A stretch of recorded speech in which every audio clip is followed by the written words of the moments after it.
Right. Well, thanks so much, everyone, for joining us today. We're here today to talk about the 2026-2027 Language Vitality Program call for applications. And just wanted, before we get started here, mention if you have a current grant with FPCC for the language program and you have a multi-year agreement, you do not need to reapply. So if that's you, you have a 2 or 3 year agreement with us, you actually don't need to reapply. And so potentially I giving you back your morning and you don't need to be on this call. Of course, if you're curious and you want to stay on the call, that's great. But I just wanted to highlight that. I know that the mail out for the launch of this grant program went out to everyone on our newsletter list. And so some current grant applicants would have received that email. And we understand that maybe there was a bit of confusion whether or not you need to be here or not, or reapply or not. But you don't need to reply if you do have a multi-year agreement. So yeah. So we are here to talk about the call for applications, and it is now open and on the grant portal, and the deadline to apply is Wednesday, December 10th of this year. And as we get started, I just want to acknowledge that we're all joining from different parts of BC. And I'm grateful to be calling in from the ancestral lands of the Lekwungen speaking people, now known as the Songhees and Wisepsum nations. First Peoples Cultural Council is grateful to have our offices located on the beautiful traditional unceded territory of the Saanich Nation in the village of Wojothleb.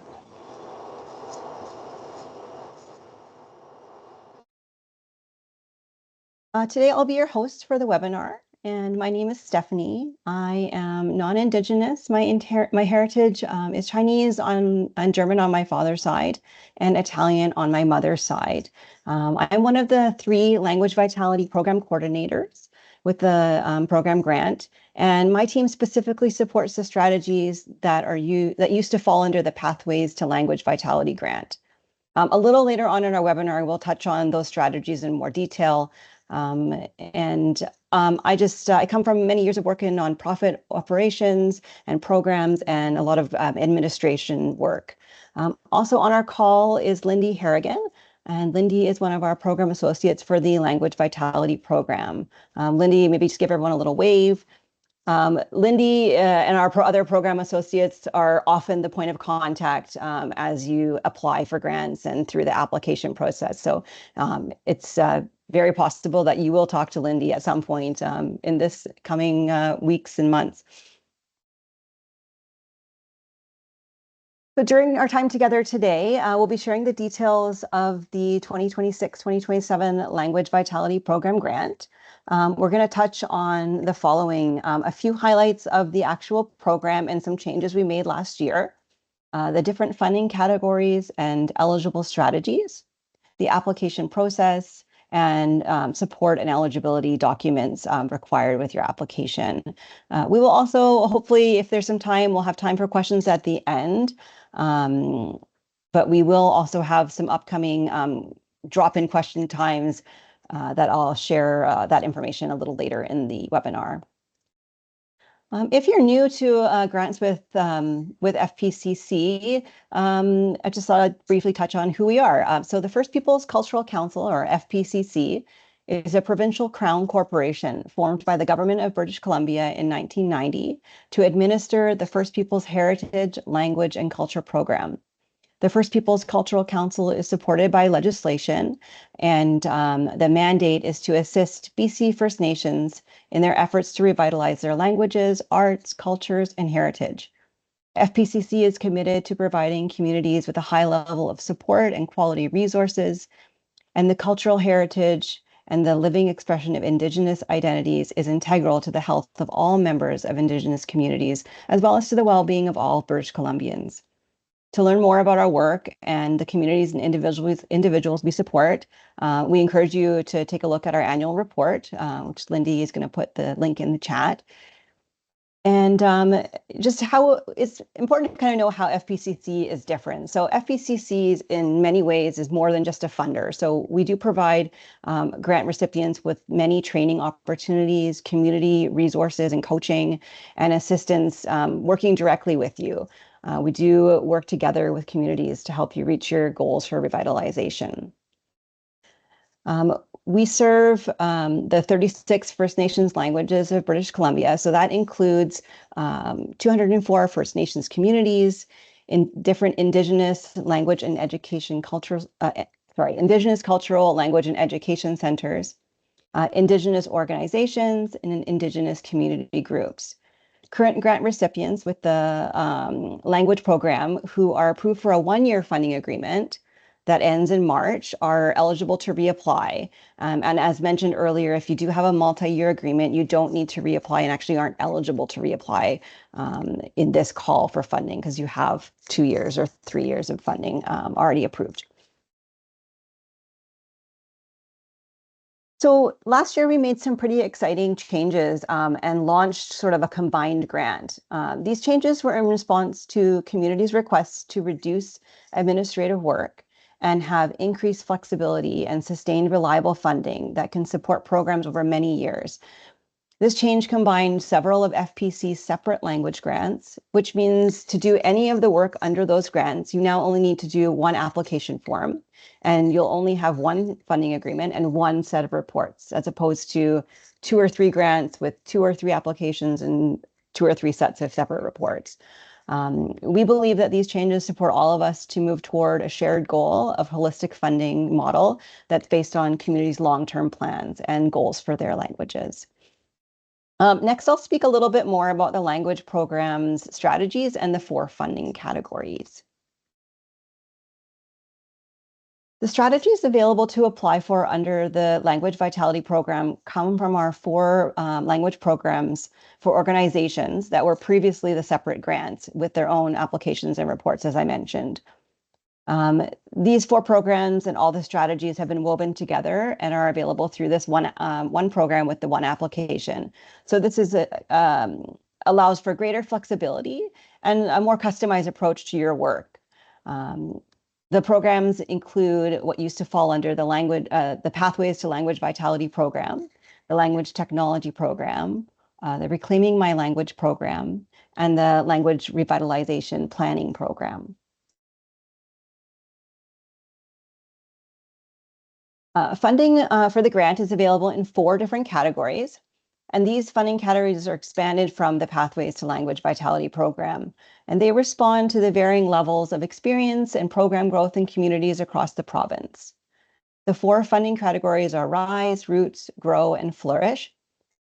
This funding model reflects the cycles of growth and the flourishing potential of language revitalization work within communities. It provides It provides applicants who may be in various stages of this work with a pathway to nurture positive stewardship for language revitalization goals. Each of our funding categories has different criteria and offers a different funding level to meet the needs of expanding language programs. Next, we'll review the criteria for the funding categories. I will also point out that many of the details that we're going to go through today are available in our funding guide. And Lindy will place the link to the funding guide in the chat, but it's also available on our website as well. So the first of our funding categories is the RISE funding category. And so RISE projects are sort of awakening. They're exploring possibilities for language revitalization and have experience with up to 2 prior years of language grants. RISE organizations are building stewardship practices for long-term revitalization growth. So RISE applicants generally are in the early stages of their language revitalization journey and are encouraged to keep their projects small and manageable by focusing on only one project or strategy or 2 at most. The funding term is 1 year from our fiscal year, April 1st until March 31st. And applicants may apply for up to $50,000 in funding in the RISE category. As mentioned, applications may include 1 or 2 strategies, and applicants for this category may be brand new to FPCC or receive 1 or 2 language grants from FPCC. The next category is Roots funding, and Roots projects are starting to expand. Roots organizations are becoming comfortable revisiting observations, their experiences, their practices, and monitoring language revitalization work. Having completed several language projects, Roots organizations have absorbed the teachings from the previous efforts that nourish strong roots for long-term community language goals. Roots funding is offered in a 2-year funding term, so from 2026 to 2028, and there is a potential for continuation into a 3rd year through March of 2029. Teams are encouraged to keep their project manageable by focusing on between 2 and 4 project strategies. And this funding is suitable for smaller teams that have experience working on language revitalization and are starting to expand into some new areas. So as mentioned, the funding term is 2 years. Roots applications should include between 2 to 4 strategies or projects. Applicants have received between 3 to 8 previous language grants from FPCC over 2 or more years.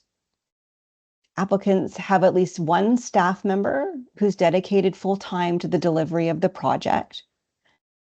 And applicants with immersion-based strategies can commit to offering a minimum of 100 hours per participant per year of immersion language learning.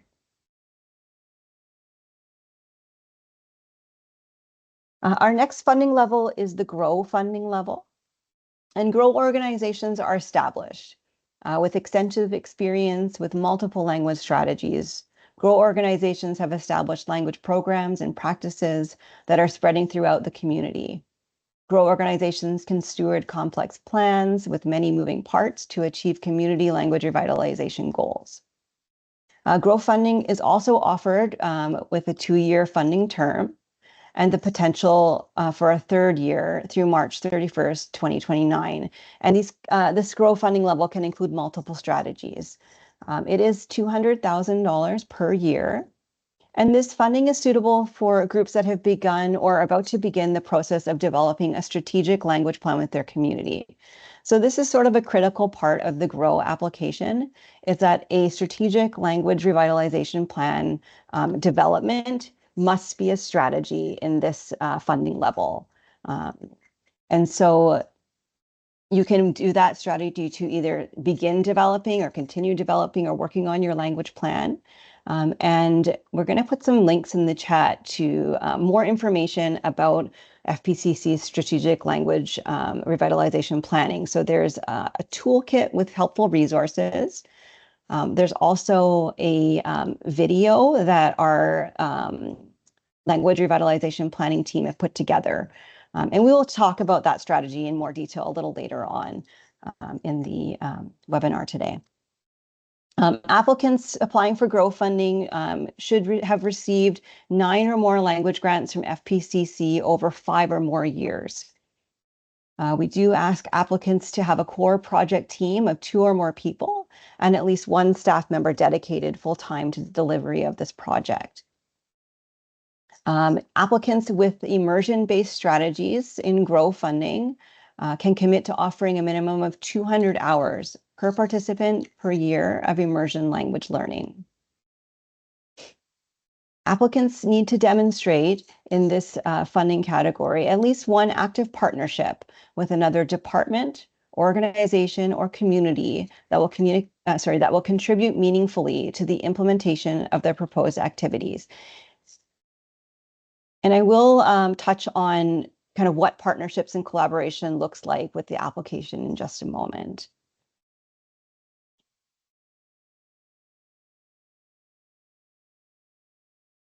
Our 4th funding level or category is the Flourish funding. So Flourish organizations have worked with their wider community already to develop their strategic language plan. And they're about to either put that plan into action or they already have been implementing that plan. Flourish organizations are weaving multiple strategies together to create a comprehensive web of mutually supportive activities that will advance the community's identified language goals. Flourish funding is offered for a 3-year funding term, so from 2026 through 2029. and must include a minimum of 3 strategies. This funding is suitable for well-established teams that have a language plan in place and are actively implementing multiple language revitalization strategies across different domains in their community. So the funding term, as mentioned, is 3 years, and Flourish applications should have 3 or more strategies. The funding amount per year is $300,000. Applicants must submit with their application a completed and approved strategic language plan for either their organization or their community that covers the span of the grant term or beyond. This strategic plan should also include a fully costed operational budget. And just to really clarify, we're looking here for these strategic plans not to be a plan around your project you're proposing, rather the bigger plan and how your project fits into that plan.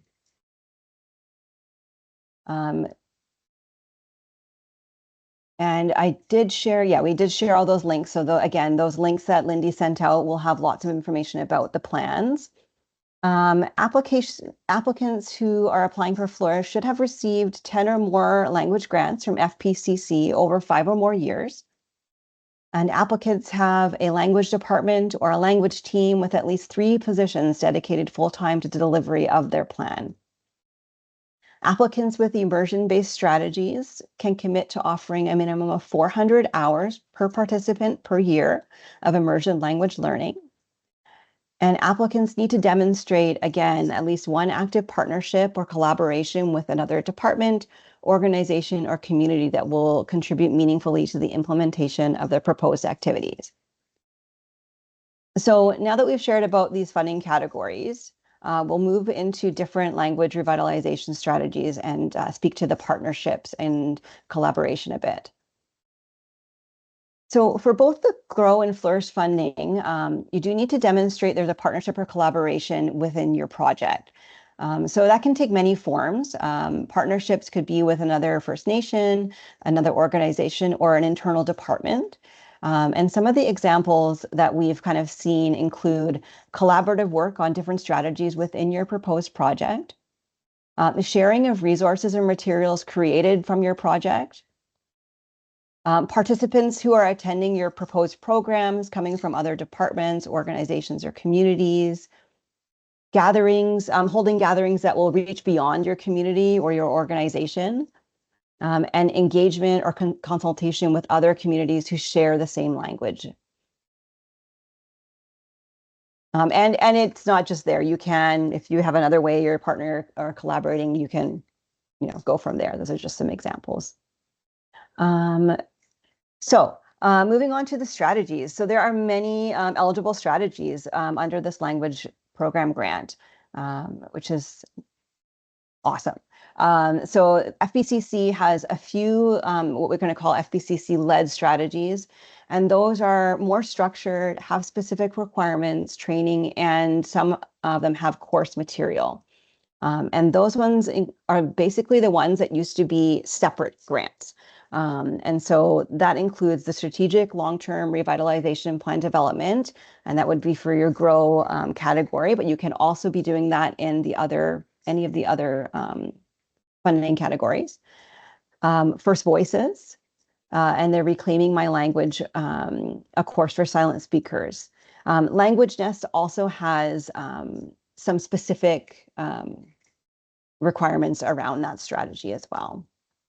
All the other strategies that you can apply to do within your project are what we kind of consider open strategies.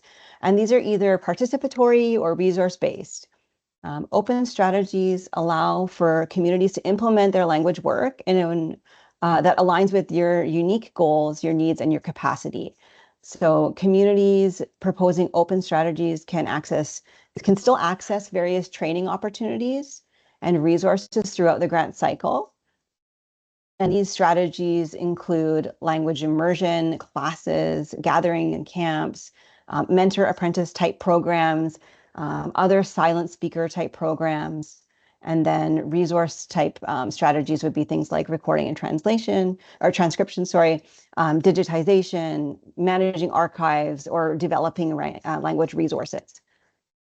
So we'll dig a little deeper into some of the strategies next. So we'll start right away with the strategic long-term language revitalization plan development, LRP for short, because that's a big mouthful. Um, again, that's the one that's required as a strategy if you're applying in the grow category. And this strategy specifically supports FPCC's long-term vision to support community language revitalization plans through comprehensive plan-based funding. This strategy aims to help communities develop comprehensive long-term strategic plans for the revitalization and strengthening of their languages. A fully developed language plan is required for the highest category of funding, Flourish, and to develop a comprehensive language plan, the timeline can vary depending on many factors, but generally it does take 1 to 2 years to complete. The expected outcome, if you're doing this strategy, would be to complete the multi-year plan. And the language revitalization planning team provides a number of training opportunities, community coaching opportunities, as well as peer-to-peer knowledge exchange for this strategy. Lindy already shared a copy of the video link, but there's a video link. It's called the LRP Info webinar, and that will really dig into more about this strategy and everything required for it. Next, we'll talk about First Voices. So First Voices is a website that consists of a suite of tools for curating and interacting with language content.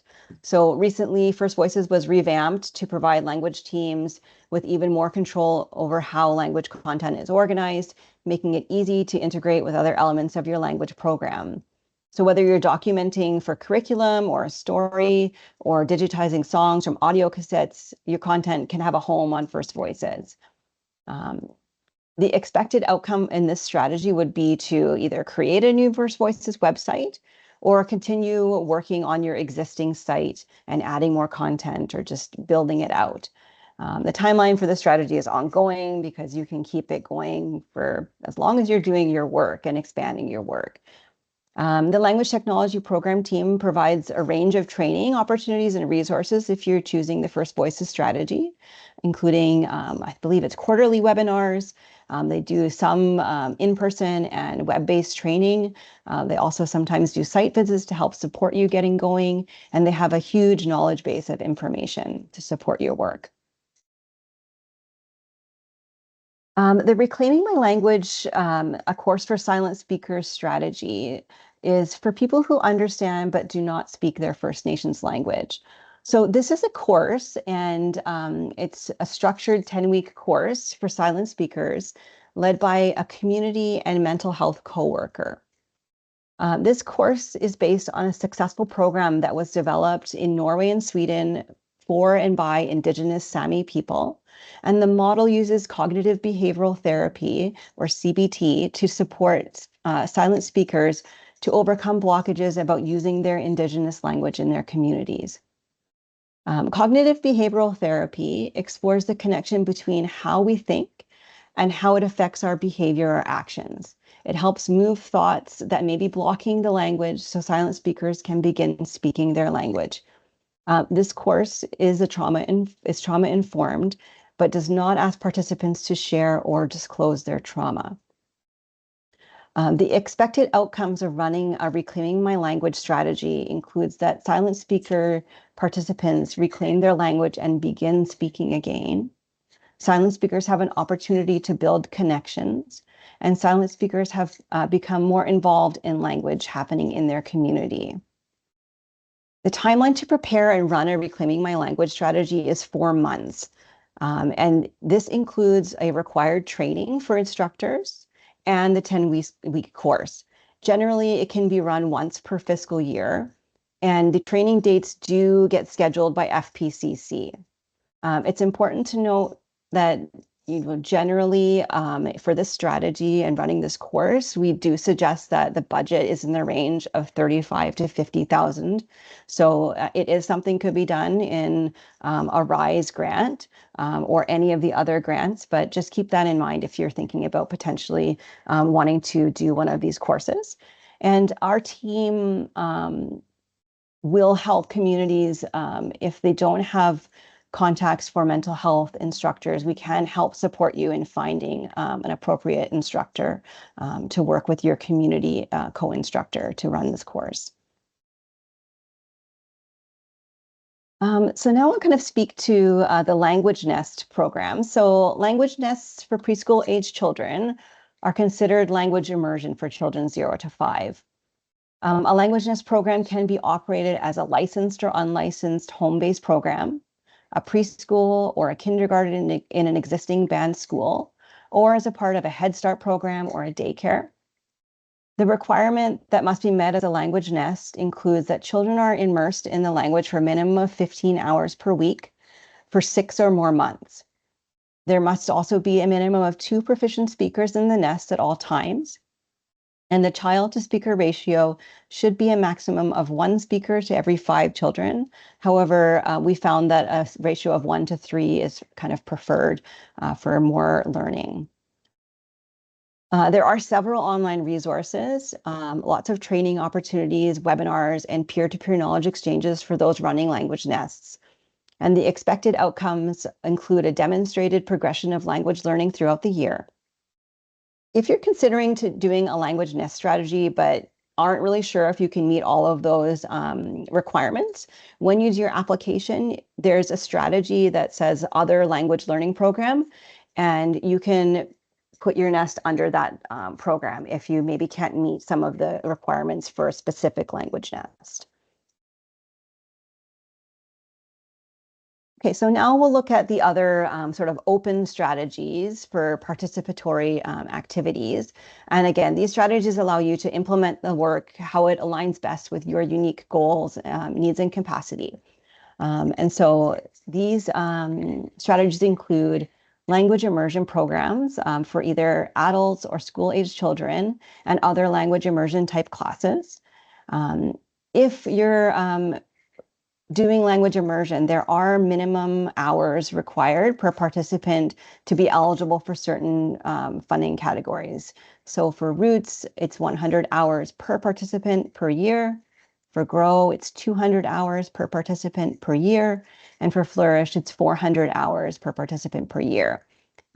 If you feel that like you aren't able to meet those numbers, but you still want to run language learning, then again, you just select the other language learning program strategy, and then you can add in there your language learning programs, classes, courses, or nests, all under that kind of catch-all strategy.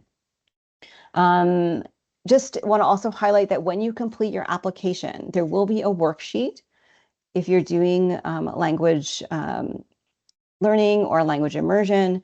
That has to be completed with the application, and that's going to require that you provide the number of hours per participant per week for each of the participatory strategies. So there is a little bit of math that's got to go into the application there.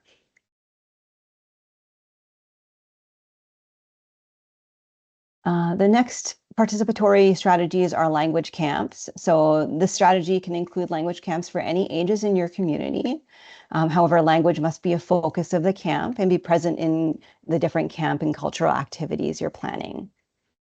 Language gathering and sharing is another one of our strategies, and this can include gathering and sharing projects such as hosted in-community language gatherings, traveling to other communities for language-focused opportunities, language learning, language use, or exposure to language are eligible areas of focus for this strategy. So as long as language is a primary component of your gathering or your sharing opportunity, then that would fall under this strategy. And we're going to look at the resource development strategies now. So recording and transcription. So this would be for communities who are planning to record or transcribe your work. This may include creating new recordings and transcriptions or working on transcribing existing content that you may have. Archive management would be work around building and maintaining both physical or digital infrastructure of your archives of your resources. Language resource development would be all of your work that results in new language resources or materials, such as books, media, translation, different learning materials, game, all that kind of stuff. Anything you're making with your for language materials would fall under that. And digitization. So digitization includes all work that converts any kind of resources into a digital format. So we did mention at the kind of very beginning of our call today about our funding guide, and I just want to highlight, like, the funding guide is a really important tool for preparing a strong application. So it does include a lot of important details and criteria. So about the funding information that we've talked about today, eligible revitalization strategies, application eligibility details, details about eligible expenses, and the application and review process, a bit of information about that. It also, at the very kind of end of it, has a step-by-step guide with all the information you'll need to gather and complete the online application form.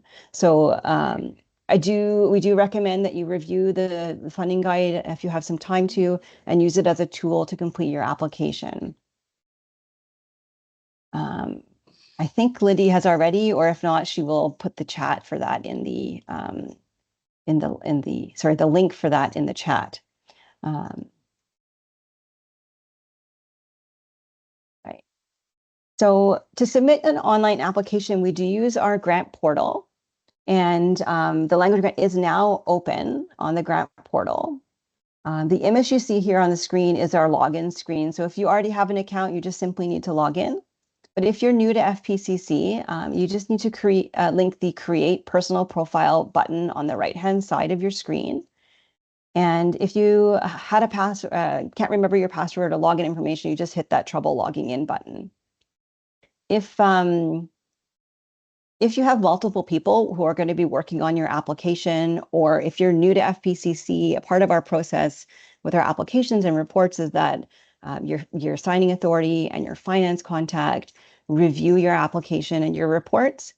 They'll need to have grant portal access to do that. So those people who should be connected with your application should also have accounts.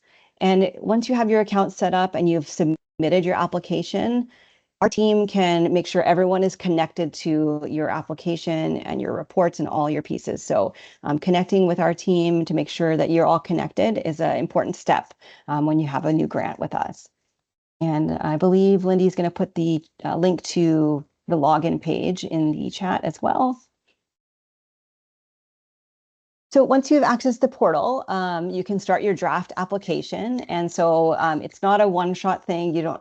You can save your draft. You can go back and work on it, gather more information, add more information. We just want to remind you, with all technology, this grant portal does require you to actually save. So just make sure you're saving often. And then your draft will be available to edit until you've completed it. And then there is a submit button at the very bottom. So yeah, keep working on it, review it as much as you need to, have others review it if you need to, and then submit it when you're ready. When the application deadline happens, at basically the end of that day is when the portal closes and your submission period closes. So you can kind of submit it up to the end of the business day. And then if something happens and you kind of needed a little bit more time, don't hesitate to reach out and talk to our team. We're pretty flexible. So yeah, just keep in touch with us. So next, we're going to just kind of talk a little bit more about some of the requirements to having a grant with FPCC. And one of those pieces is a language status assessment, or LSA for short. And this is a survey that helps communities to track the progress of their language activities. So for communities who are already providing language programming, it can help to understand which strategies are resulting in kind of the best outcomes and identify areas that might need more support. Communities that are not yet providing programming can also use the information to establish sort of a baseline and decide where it might be best to get started. The survey also contributes to the FPCC report on the status of BC First Nations languages that's prepared every 4 years. And Lindy's going to put the link to that in the chat. We're actually in the final stages of doing all of the LSA gathering to prepare our next report. So many of the communities and languages have already completed this. So if you're not sure if your community has done an LSA or your language has an LSA, just email our team at the LSA email there to check. But I do believe that we really almost have everyone. So it might be a step that you don't have to do at this point in time, but you can also ask for access to that LSA for your community or your language if you want to kind of have some of that information. If you do need to complete the LSA, it's done on the same grant portal as the application. And I'll just mention FPCC does offer an honorarium of $500 for completing the LSA. And that can be, that honorarium can go to the band or the person completing the survey or whoever you feel best to make that, give that honorarium to someone. And sometimes in a case where a community has more than one language, it may be that we have one language, we don't have the other. And so there would be an honorarium for each LSA for each language. Okay, so our application timeline. So as mentioned, kind of at the very beginning, our deadline is December 10th. That's Wednesday, December 10th. And then what happens basically through December through February is our team and our peer review committee will review the applications. And so during the application review period, our team often needs to get in touch or clarify pieces of applications or maybe request a little bit of further information so that we really understand what you're trying to accomplish with your proposal. Sometimes it's just not quite clear enough.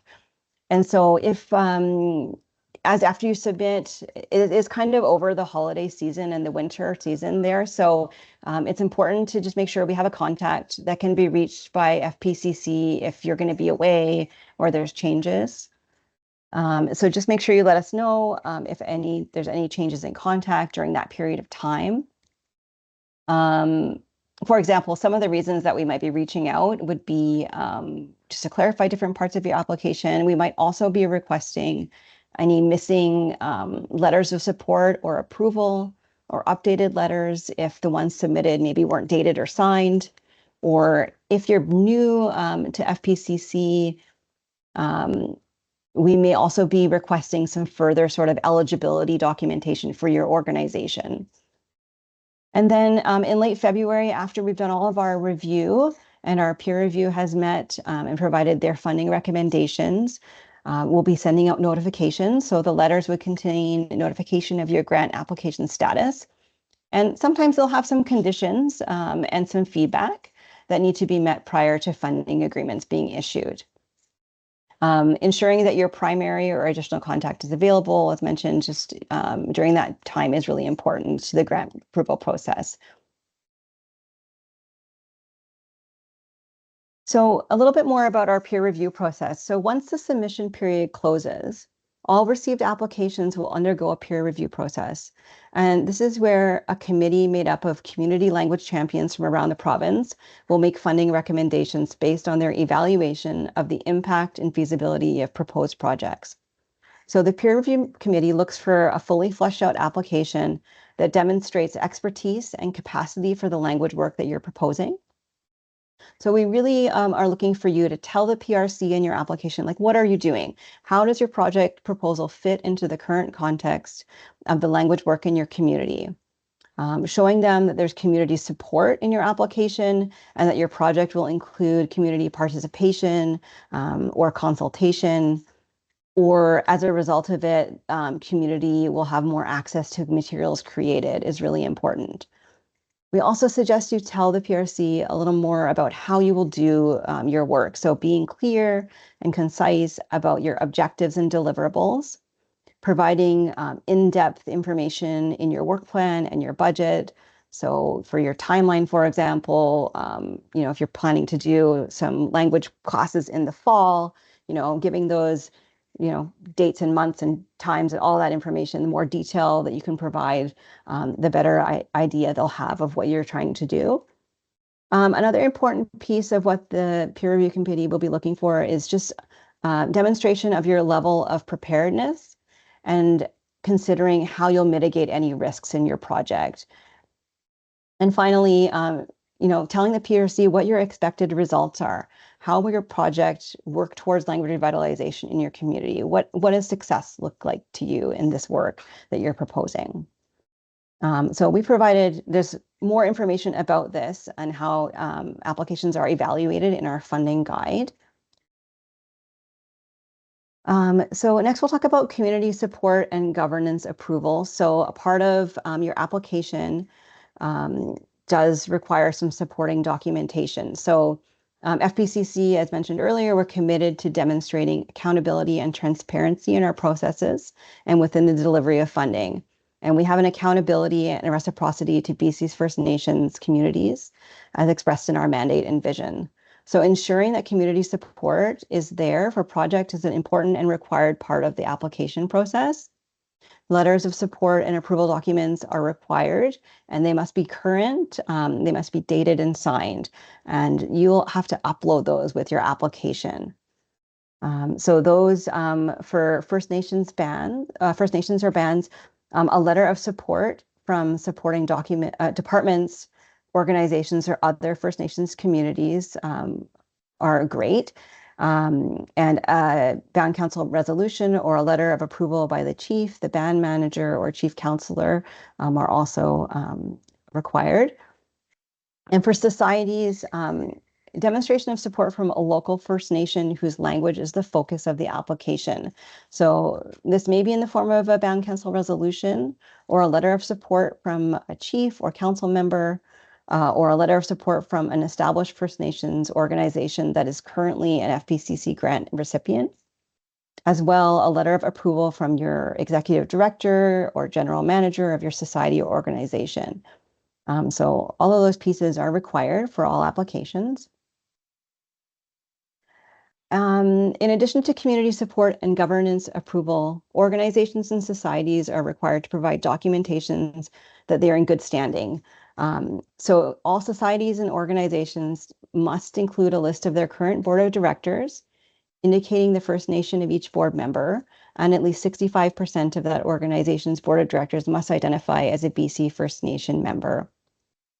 Societies will also need to provide an updated certificate of good standing from the BC registry based on when the last documentation was provided. So that piece, our team will let you know if it's required after you submit your application. If you're new to FPCC, then you will also be required to submit documentation confirming your legal name and the society's certificate of registration, a copy of the bylaws and constitution. And sometimes, depending on what your project activities are, we do ask for proof of insurance. We don't ask for that every time. It really depends on what you're planning to do.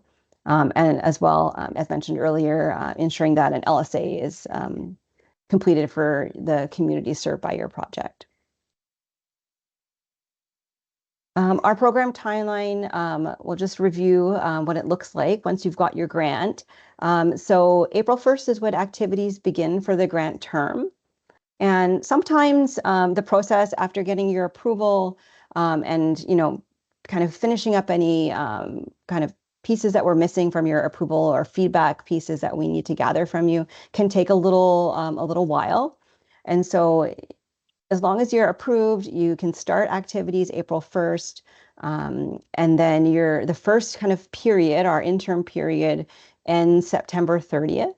And that would be the period you would do your first report based on. So the first report is due by October 31st for the period of April 1st to September 30th. And then the next big date would be that the grant term ends March 31st at the end of the fiscal year. And then right away, if you have a multi-year grant, April 1st, your next activities can begin for the second year of your project. Or if you have a third year, when you get to the third year, that's when the third year activities would begin. And then the report for the final report, or if you're on a multi-year agreement, your year-end report would be due April 30th, so a month after the grant term ends for that year. So there's a little bit of kind of crossover of when things are happening, but we do give a month to have that report work finished. And then you're just always reporting on the year that you've just completed.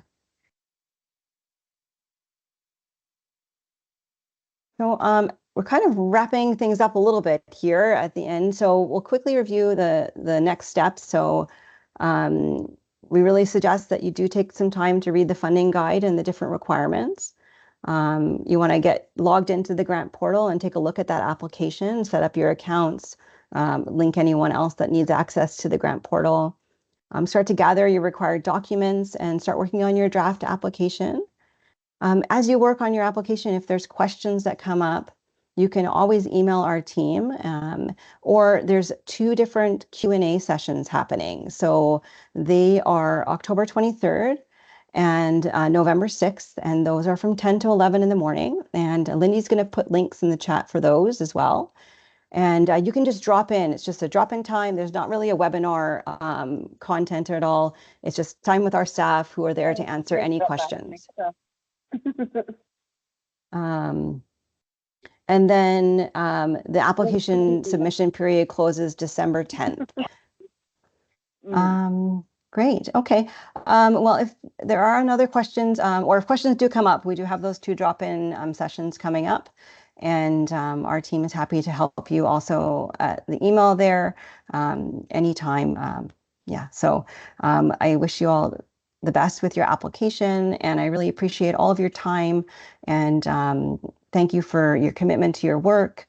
And we look forward to hearing from you and connecting with you and reading your applications when they come in. So, Haishka, have a great day. Thanks so much.